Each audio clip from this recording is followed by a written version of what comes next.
Let's move on to your fourth and final trend here, Brandon. Another game that is very interesting, and we'll talk more about it a bit later because there could be a lot of points this week between the Chicago Bears and the Tampa Bay Buccaneers. And what we saw before the Bears bye week was Jordan Howard kind of bust back out. He was in a committee with Kadeem Carey, and then Jeremy Langford came back. So it's kind of like, I don't know what to do with this dude. Do I drop him? How does this work? But then he just destroys the Minnesota Vikings defense, and that's the subject of your fourth trend. Yeah, I mean, like you said, I think we can all get excited about this Bears offense this week, which is Which is really weird. Which is it's really weird to say. But the Buccaneers are 32nd against wide receivers in terms of FanDuel points, according to our DFS tools at numberFire.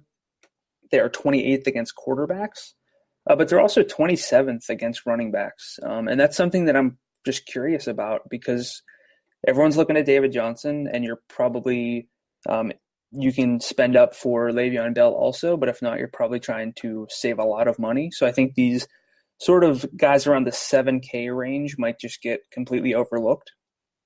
Jordan Howard, he has a carry market share over his past 5 games of 71%, which is fifth highest among running backs. And that includes games where he played 69% of the team snaps, 46% and 82%.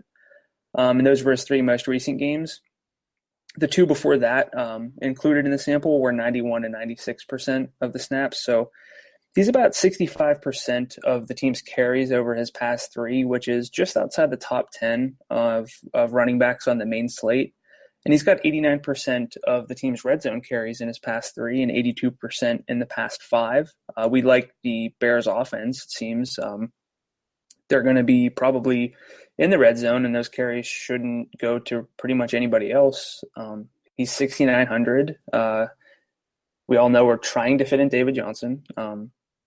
Would you consider Howard in this matchup? It seems like nobody is looking at a guy like this.